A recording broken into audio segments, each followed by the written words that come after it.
Papunta pa lang daw sa exciting part ang mga loyal na GCash users. Hindi na lang kasi buy, load o send money ang madalas na ginagamit ngayon sa app na ito. Mas pinadali na rin ang pagde-deliver ng pagkain. Kahit na nga sa paglilibang gaya ng games, may access na rin.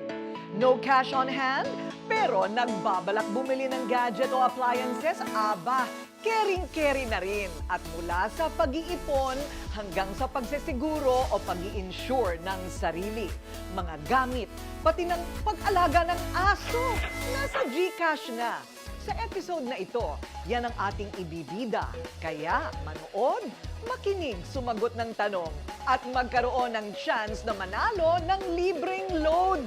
Dahil lahat ang pangangailangan natin para mas umigi ang buhay, tandaan, you know it, G pa rin.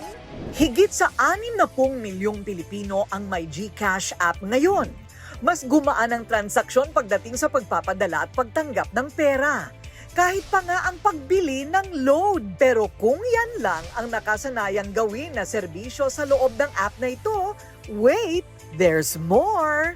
Papunta pa lang tayo sa exciting part. Gusto kasi ng GCash saan ka man sa mundo gumagaan ang buhay mo. Ikaw ba ay user na madalas mag-shopping, mag-add to cart, o kaya naman magpa-deliver ng pagkain at luma-lifestyle? Nakaschedule ang pagpapasalon? If the answer is yes, lahat yan kaya nang ibigay sa'yo ng app. Sabi nga, it's the best kasi cashless and very convenient. Si Jennifer Peng Garcia, 47 years old, online seller at sari-sari store owner. Lahat ng transaksyon niya sa negosyo dumadaan sa app na ito. Madalas kong gamitin sa GCash app yung paggamit ko sa mga online selling at saka online Shopee kasi nagsi-shopping ako through GCash. Tapos yun nga, napaka-convenient niyang gamitin. Sobrang mapapabilis mo lahat ng mga transaction mo. Tapos pag may nagbabayad sa akin ng mga bags, mga sa online selling ko, ginagamit nila ang GCash. Naa-addict ngayon si Peng sa G-Life. Ang pag-order ng food, pati mga play games sa mga libreng oras, ine-enjoy niya. Yung mga anak ko nagutom ng gabi. So ngayon, nagtry akong tumingin sa GCash. Meron pala sila yung sa mga fast food na mabilis na deliver nila agad. Doon ako umu-order sa ngayon. Tapos naranasan ko kasi nung minsan, nanalo ako ng worth 22,000. Na hindi ko akalain bibigyan ako ng 22,000 kasi nagtry lang ako mag-play.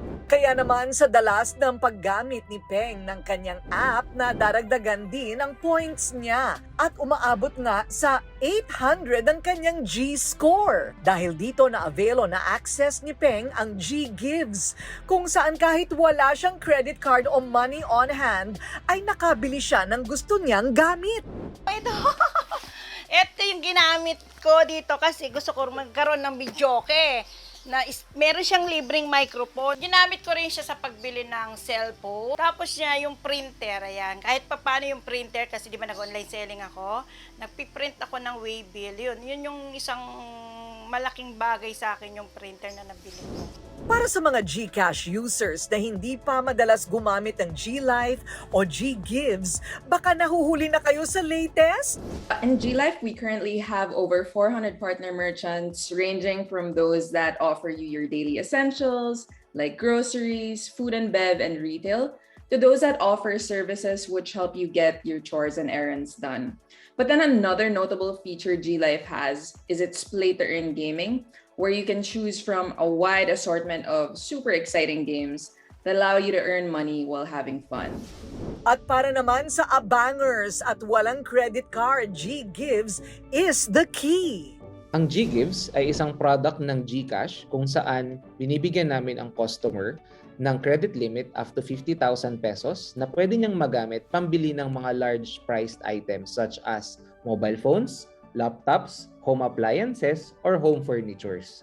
Para makakwalify, ang isang GCash customer ay kailangang fully verified at merong sapat na G-score.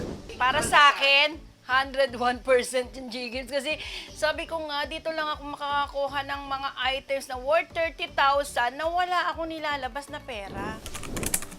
Punta naman tayo sa feel na feel ang pag-iipon. Tulad na lang ng 23 anyos na dalaga, si Anne Catherine Virata.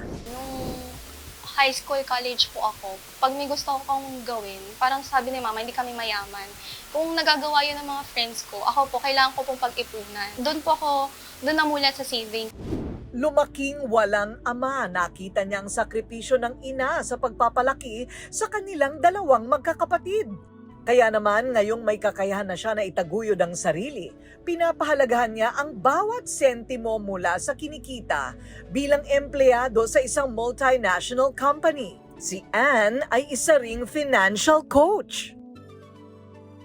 At bilang financially educated, nakita ni Anne ang interesting part ng paglalagay ng pera o pag-iipon sa G-Save. G-Save naman, dahil yung sa interest rate po niya na 2.6, mas mataas po. Kasi diba sa bangko, less than 1% pa po yung binibigay nila. So, kaya mas pinipili ko po, as a newbie nga po, na G-Save na lang tayo. And accessible pa po siya kasi may internet sa bahay, ganon. If wala ka naman pong internet, may data ka to connect. Di gaya ng tradisyonal na bangko, higit na mas malaki ang kayang ibigay na interes ng partner na bangko ng GCash. Ang kagandahan pa nito, madali at mabilis ang pagbukas ng account. Hindi na po kailangan pumunta ng ating mga customers sa mga branches. Unang-una po, marami po tayong kababayan na malayo po ang access sa mga bangko. Ngayon po, via the GCash app po, basta may internet ka lang at cellphone, makakapag-umpisa ka ng mag-ipon sa bangko. Ngayon po, meron po kaming partner with CIMB. Starting po noong April, naglabas po tayo ng 7% interest promo. Ito po ay kumbaga ang panimula na makita po ng mga tao yung value ng pag-iimpok ng pera. Actually, nag-uumpisa na po, nasa early stage po yung aming partnership with BPI. Para naman sa mga kabataan na tulad ni Anne, isang tip sa tamang pag-iipon ang kanyang iiwan. May tinatawag tayong 2 kinds of saving. The first po is yung traditional saving. Ayun po yung bills muna bago save. Pero sa tingin niyo po, may nasa-save po ba tayo? Strategic saving, savings first before bills, di ba? So, ano mangyayari doon na yung pinagkakasya mo na yung natitira para sa bills mo, hindi mo pinagkakasya para sa savings mo. At least yung savings mo, consistent at the same time, lumalaki pa, pwede mo pang dagdagan. Kaya mula sa pagsisave hanggang sa pagkakaroon ng insurance, binigyan ng pansin ng GCash. Ang insurance ay pagsisiguro sa halaga ng buhay ng tao, mga gamit gaya ng bahay, sasakyan, at ngayon kahit pa nga alagang aso. Sa kasalukuyan, si G-Insure po, meron po kaming 14 insurance partners or 14 different insurance companies na nasa loob ng GCash. From top life and non-life insurance companies po ito. Out of the 14 partners, we have 24 different insurance products na nakakapag-offer ng iba't ibang insurance categories. Life, accidental death, disability, medical insurance, online shopping insurance, car insurance required by the LTO, or comprehensive vehicle insurance, phone protection insurance, and even pet insurance. Believer ng pagkakaroon ng insurance ang 29 anyos na si Lorraine Chua. At habang bata at kumikita, kinareer niya ang pagkakaroon ng life, health, accident, pati na ang pet insurance. I saw it was available also on GCash or Ginsure. It was my first time accessing GCash and Ginsure, but she showed me how to do it, and then it only took 2 minutes. So I checked it out. I answered a few questions on the app. Tapos, within like mga 5 minutes, tapos na, I got sent over the policy. Gaya rin ng ibang pet lovers, pamilya ang turing ni Lorraine kay Katsu. Parang anak nga niya kung alagaan nito at in-enroll pa niya sa isang dog school. Kasi mahal talaga. Parang anak mo na siya. It's part of the family. And also because dogs, pets, they require medical care. And it's really expensive. Mahal talaga siya. So, I mean, I think more or less dog owners, they pay around average minimal, maybe 5-10K a year for mga shots, mga like yung mga vet bills, mga blood tests, ganyan. And with Ginsure, through Malayan, you only pay around 3,200 for the premium. And then you can reimburse mga siguro, from what I know, 30,000 per occurrence, 100,000 for the year.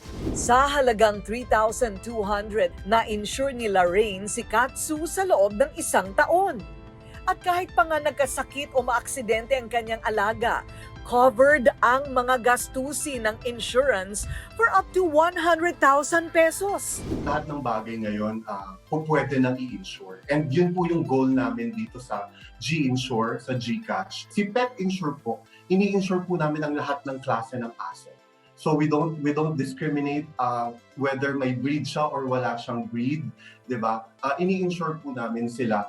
Ang sinasagot po ng pet insurance na yon is yung possible medical cost po ng pagpapa-check up po ninyo sa aso ninyo, lalong-lalo na po specifically kung meron po silang diagnosis. Mula sa simpleng pangarap ng pagkakaroon ng bagong gadget o appliance, o pagpapagaan ng pang-araw-araw na buhay, hanggang sa paghahanda at pagsesiguro sa hinaharap, ay abot kamay sa tulong ng GCash. GCash is the new way of living. Lahat nga raw kasi ng pangangailangan natin sa araw-araw, sa isang pindot lang ay pwede na nating ma-achieve. At gaya ng sinabi ko kanina, mamimigay ang GCash ng 500 pesos load libre sa 3 followers ko sa YouTube at 3 sa Facebook. You have to be a follower of all my social media accounts at sagutin ang 3 tanong na ito.